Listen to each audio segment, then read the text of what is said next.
we're walking to a private island. It's pretty cool. Maybe that's the first clip. We're walking to a private island. What they don't tell you about YouTube automation.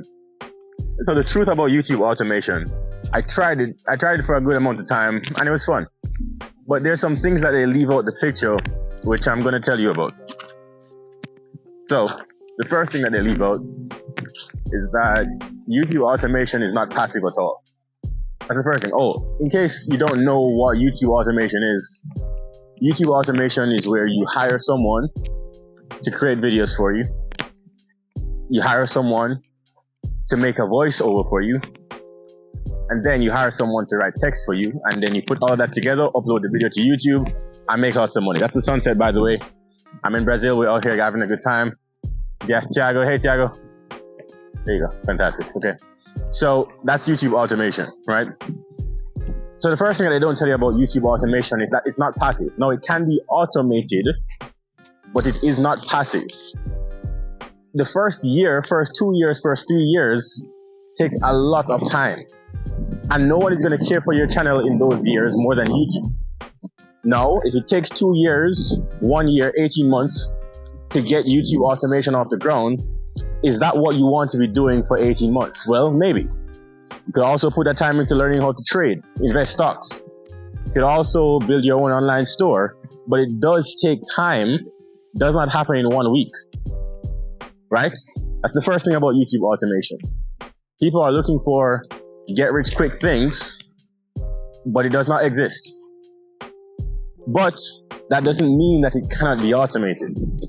Understand that there are only 3 parts to the business, which is writing the script, looking for a good voiceover artist. You need a nice voice, and then creating the videos.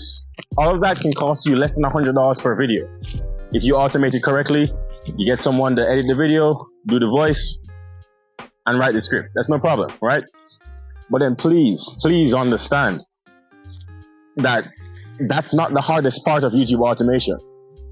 The hardest part of YouTube automation is finding a trending topic to talk about.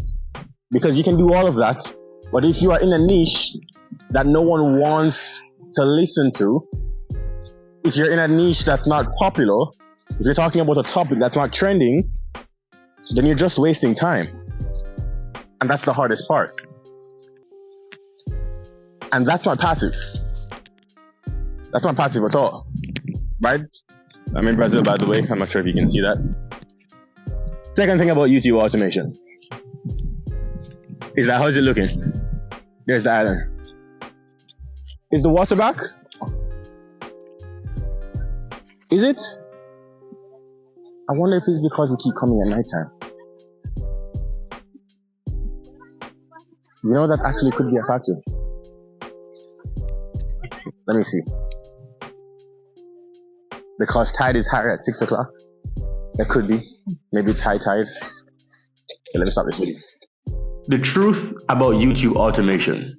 First of all, if you don't know what YouTube automation is, I'll explain it in maybe 30, 25 seconds, okay? So YouTube automation is when someone takes a voiceover, they create a script, take a voiceover, then make a video, and then publish that video online. There are many channels that do this. Some of the best channels in the world with millions of subscribers, they actually don't have a face to them, right? It's just animation, for example, or B-roll footage, but the information is so engaging, and they give you facts or news, or they talk about celebrity gossip, that some of these channels are actually very popular, but you actually probably never even realized it, right? So the essence is that, again, you create a script, the script is very engaging, and then someone comes in, and then they make an amazing video with animation or B-roll footage, and it's usually funny, usually entertaining. They hook you from beginning until the end. Sounds easy, right?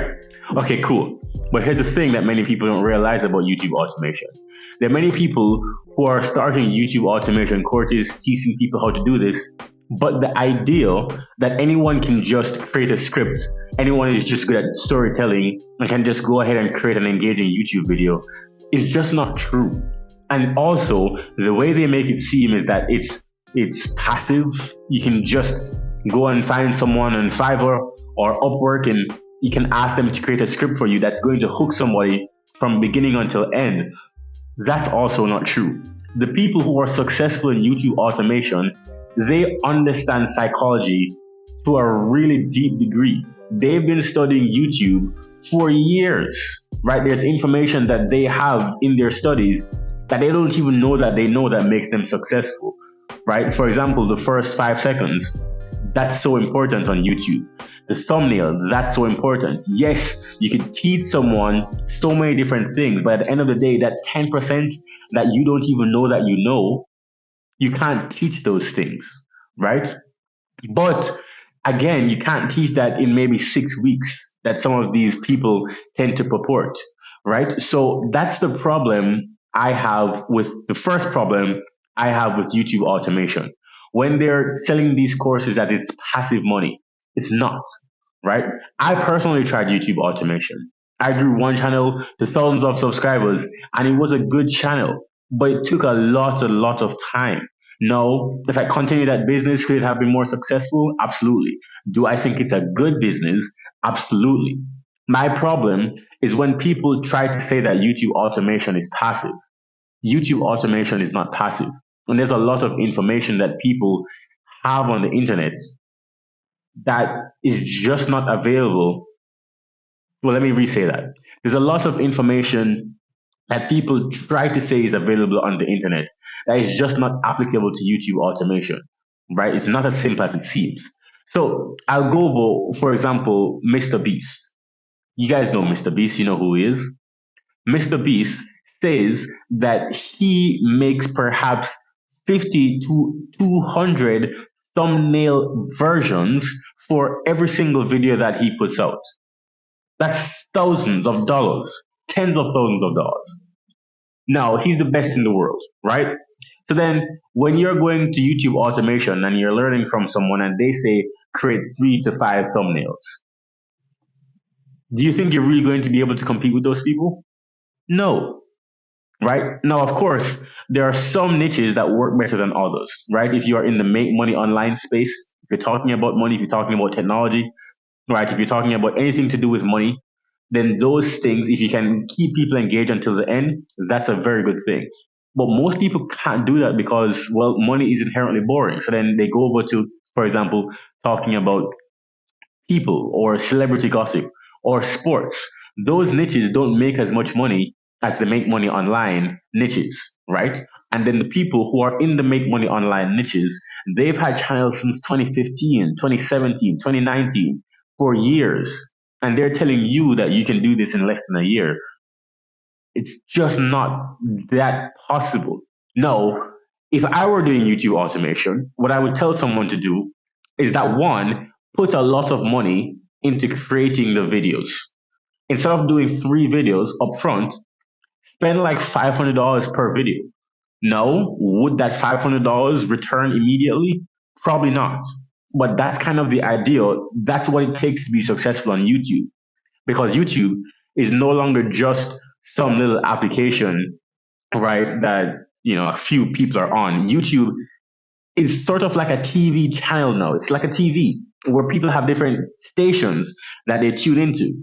And if you're comparing it to a TV, people put millions of dollars into production. So then to think that you're just going to have a computer and you're going to go onto YouTube and get millions of views without actually putting in some production effort and thought into what you're doing, well, you can see that's probably not going to work, right? So then going back to YouTube, right? If you're thinking about YouTube as something that's going to be passive, it's not true. If you think that it's going to be cheap, something not true. Okay, so then how much should you put into YouTube automation if you're going to start it from scratch?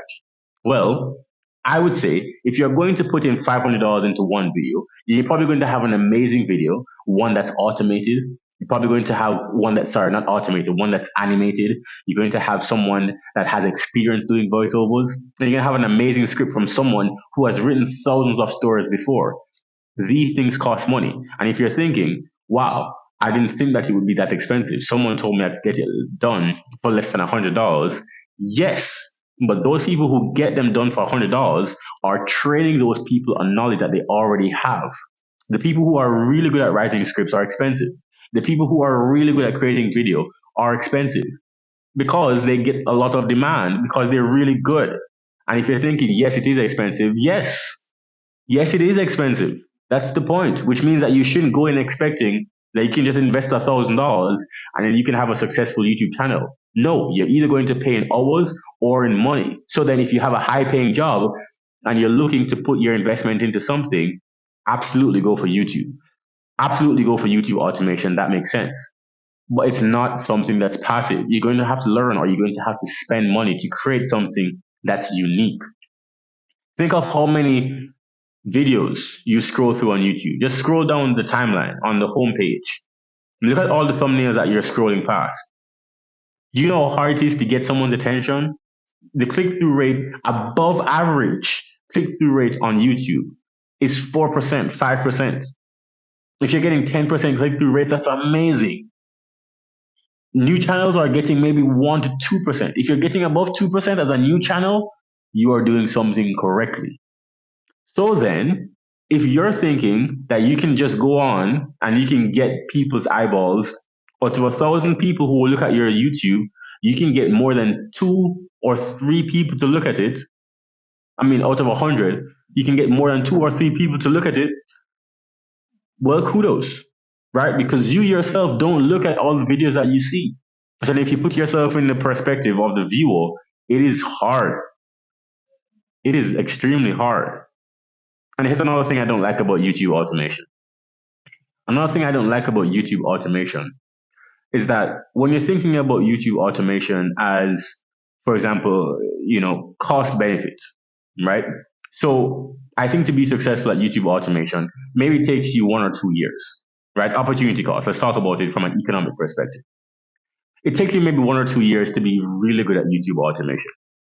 Now, in that 1 or 2 years, remember, you're probably not earning that much from YouTube, but after that 2 years, you can start to rake in a lot of money. Now, it's really good money. But here's the thing. Is it possible that you could put those 1 or 2 years into something that perhaps has a higher return than YouTube? Possibly, right? Is it possible that you can put yourself into something that has more cash flow in less than 2 years? Possibly. Possibly. For example, let's say you started an Airbnb business. Now, Airbnb has its own faults, but let's say you started an Airbnb business and then you scale that Airbnb business to $2,000, $3,000, $4,000 a month, right? Maybe 2 or 3 properties can do this. You don't need 7, you don't need 20. 2 or 3 properties can get you up to $4,000, $5,000 a month. Okay, cool. You're doing this by yourself. You hire someone. Now it becomes semi-passive, right? Now you're only checking on your properties maybe 2 or 3 times a month. Fantastic. That took you maybe 1 year to do. But now you have pretty much a full-time job income coming in semi-passively in less than 2 years. Then you can take that money, plus you're still at your job, and then at that point, can you start YouTube automation? Yeah, that sounds like a better plan. And that's how I would do it. I would keep my job, do something that gives me actual passive income first, not passive, but semi-passive, or some type of income, steady income first, as a second thing, 2 things, and then I would invest into a business like YouTube automation. YouTube automation is not a side hustle. It is a business, and you should treat it as such, right? Now, YouTube automation can make a lot of money. I don't want you to get me wrong. I love YouTube automation. I love the model. I love that it makes sense. I think YouTube is a fantastic platform. You're probably watching this on YouTube, and I believe in YouTube as a business. The way that they pay their creators, there's no other platform that pays its creators as much. That collaboration effect, I am a big fan. I'm a fan of the entire Google ecosystem. I think everybody should be creating YouTube videos for themselves personally, or even for their family and friends, or their personal brand, or even for their kids, their grandkids, right? So that your grandkids can see who you are. I think everybody should have a YouTube channel. It's really that fantastic. But I will say it's still a business. And to get views and to get to one of the best in any niche or every corner of the world, it takes some skills that someone who is just starting may not have. And that's my problem with YouTube automation. If you like this video, I'm going to ask you just to smash that like button. If you really found value from this, I appreciate you watching to the end. And I'm going to ask you one more thing. Hit that subscribe button for me, please, because we're almost at 500 subscribers. I'm not sure if we already passed it by the time that this video goes up, but I'm really excited to grow this YouTube channel. I'm really enjoying connecting with all of you out there. And I'm actually recording this from Brazil. I'm not sure if you see the light in the background, but that over there is the beach. And over there is the wonderful sunset that I'm going to watch later. So I'm actually going to head to the beach right now. So I'll see you guys later. Thank you for watching. And don't forget to subscribe. I will see you next week in another video because we are going to be talking about something even more fun than YouTube automation. Airbnb. Take care.